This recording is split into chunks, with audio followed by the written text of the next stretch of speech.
Islam mandek jegrek, jalan di tempat, ditinggalkan yang lain. Goblok, lolak. Itu laula daf'allahi nasa. Kamu ini bodoh, kamu ini terbelakang, kamu ini tukang gulet. Ya, apa yang kau banggakan? Bertengkar, goblok, terbelakang. Kok merasa paling hebat sendiri? Gimana sih? Nggak paham.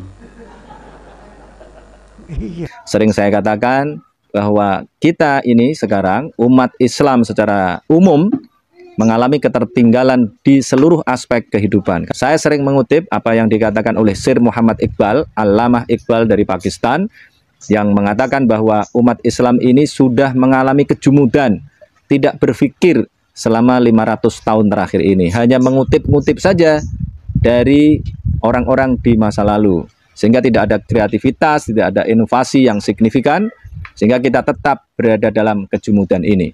Sekarang banyak umat Islam yang seperti itu, dibodohi oleh siapa? Dibodohi oleh siapa?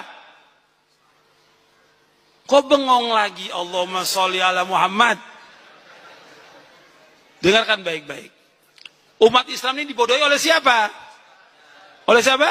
Oleh ustadznya, oleh kiainya, oleh habibnya, oleh tuan guru, oleh ajengan. Dibodohi mereka. Suruh ngikut aja. Nggak pernah nanya dalilnya mana, hujahnya mana.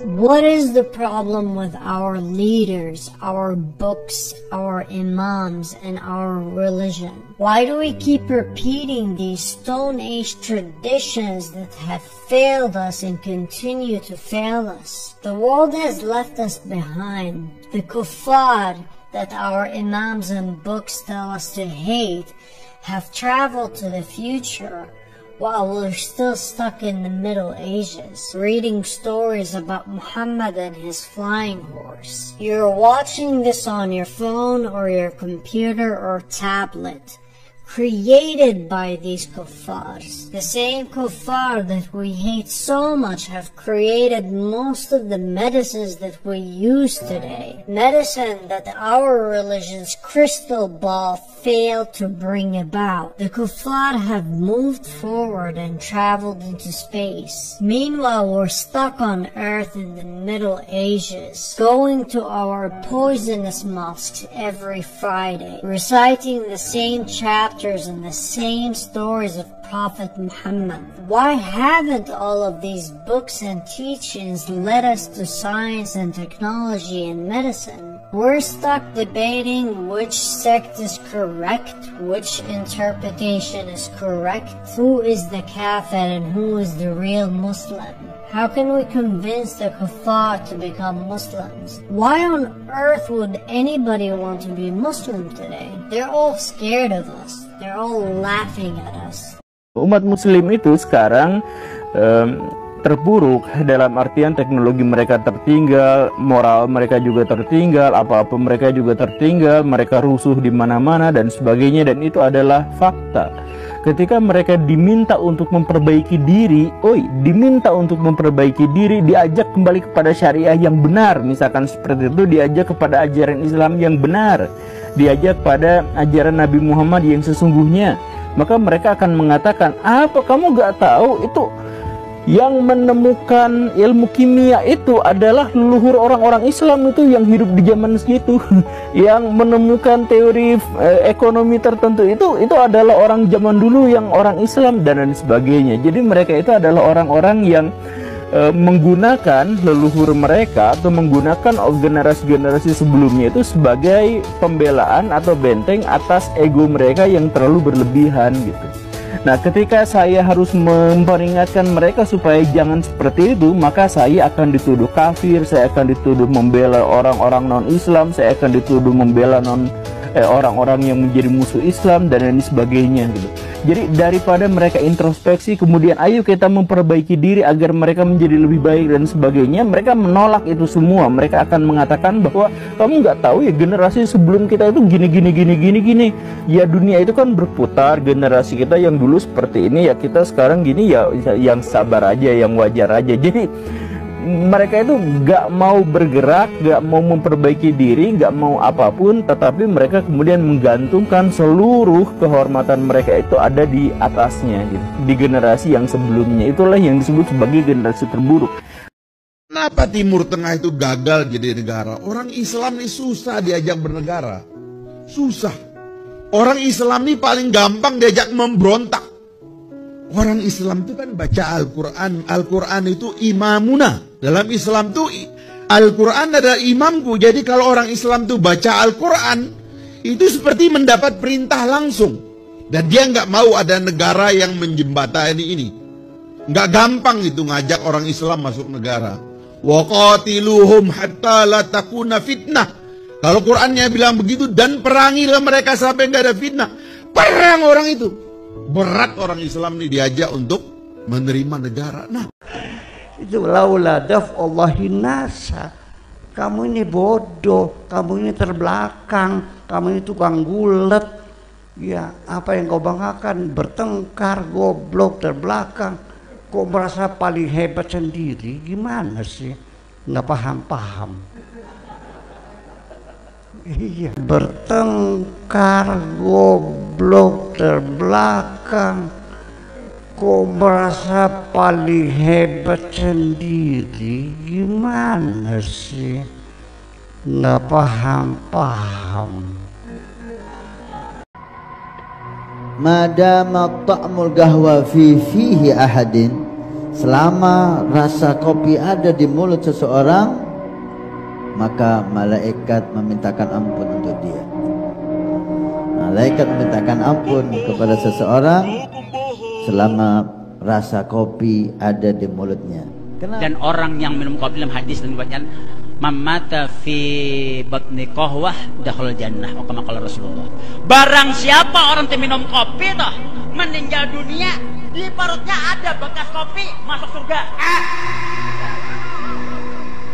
Selama tenggorokan kita ada bekas gelaraknya kopi, bekas kopi, kemanapun kita berjalan, dosa-dosa kita diampuni Allah Ta'ala. Seluruh para malaikat mintakan ampun kepada Allah. Banyu bekas diminum Habib Husin, berapa? Banyu bekas diminum Habib Husin, mudahan berkah, amin. Berapa? Julung, Beb, minum lagi, Beb. Mana bajunya julungi, minum, Beb. Payung jalan banyu. Minum, Beb. Ini minum bujuran, nah. Ya, sini, Beb. Makasih, Beb. Minum lagi, Beb. Letakannya di kampung, letakannya. Berapa? Berapa? Berapa, Bu? Julung. Nah, 2.000 modalnya. Minum lagi, Beb. Kampung perut Habib pada urusan, ya. Berapa, Bu? Hah? Julung, Beb, minum, ambil julungi 100. Julungi, minumi beretan. Minum, Beb. Bekas Habib Muhammad, banyu bekas Habib Muhammad, berapa? Berapa? Bekas habaib, mudahan berkah anak jadi soleh, amin. Berapa? Berapa? Di dunia Islam itu, kemurtadan itu banyak di mana-mana. Ada jutaan orang-orang Islam yang murtad dari agamanya gara-gara banyak kali alasan. Tetapi ustadz-ustadz, ulama-ulama dan sebagainya, banyak di antara mereka yang malah memberitakan hal yang sebaliknya. Di Amerika Serikat berbondong-bondong masuk Islam, di Eropa berbondong-bondong masuk Islam, ribuan umat muslim masuk Islam setiap hari dan sebagainya. Itu kan sebenarnya berita bohong, itu berita hoax. Tapi kenapa ditampilkan oleh ustadz-ustadz itu berita-berita itu? Ya untuk itu, untuk mengalihkan agar kita tidak resah, agar kita tidak berjuang, agar kita tidak fokus pada solusi, tapi biar kita tentram, biar kita enak, biar akhirnya masalah yang sesungguhnya terjadi, yaitu kemurtadan massal di dunia Islam, itu ditutupi, bukan diselesaikan masalahnya. Karena kita tuh gak mau berjuang gitu, kita tuh pengennya rebahan gitu, pengen rebahan lihat kabar-kabar baik gitu. Padahal kalau misalkan kita lihat kabar buruk kemudian menyikapinya, kemudian berpikir solusinya apa, mungkin kita akan menemukan masalahnya di mana dan kemudian menemukan titik terangnya apa. Tapi kita tidak mau melakukan itu. Kita malah memilih untuk mencari kebohongan-kebohongan demi menutupi fakta itu.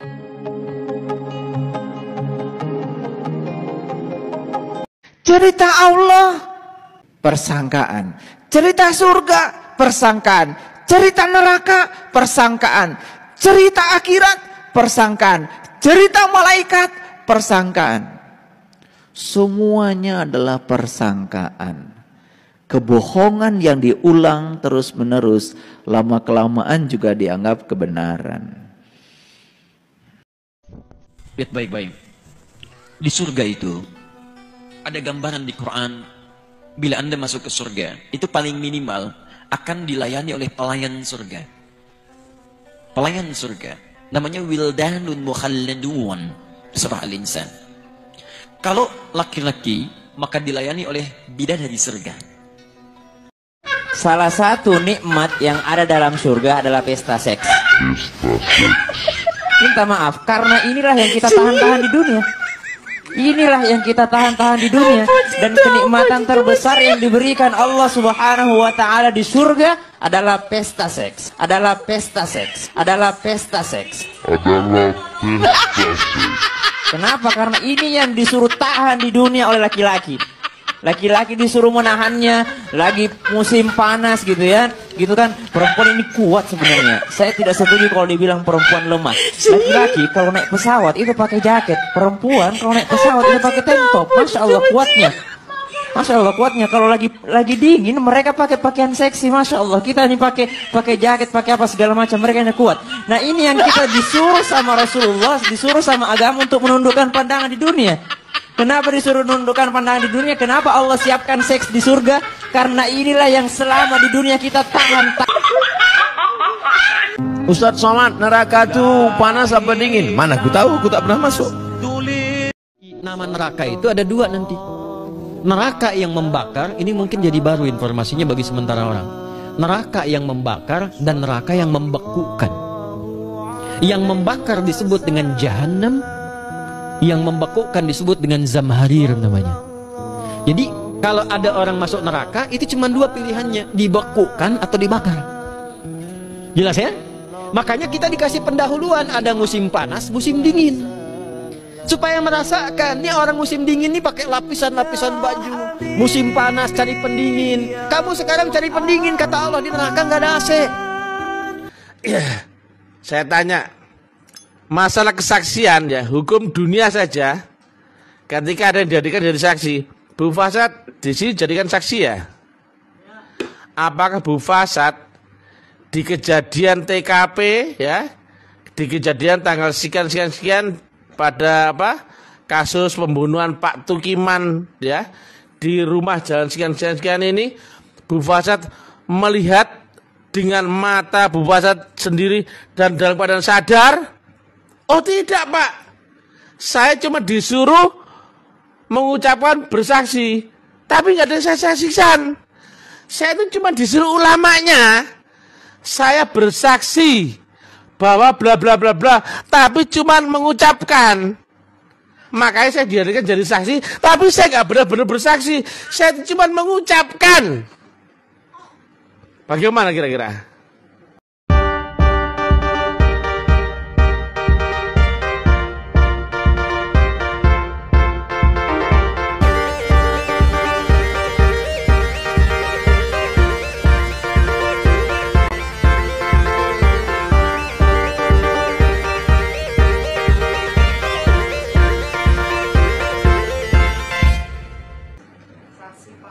Saksi palsu. Berapa banyak umat Islam sekarang jadi saksi palsu? Apakah kau beneran menyaksikan Allah dan Rasulnya dengan mata kepalamu dalam keadaan sadar? Oh tidak, tidak ya malaikat ya, ya Allah ya Rasul ya.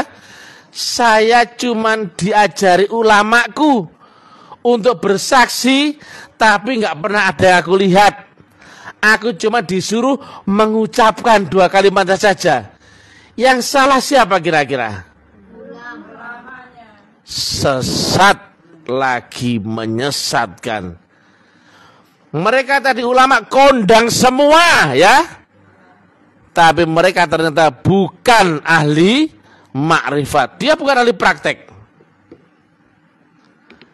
Gampangnya menyaksikan atau bersaksi, kalau ada pertanyaan, apa yang kau saksikan? Itu loh, ya gak?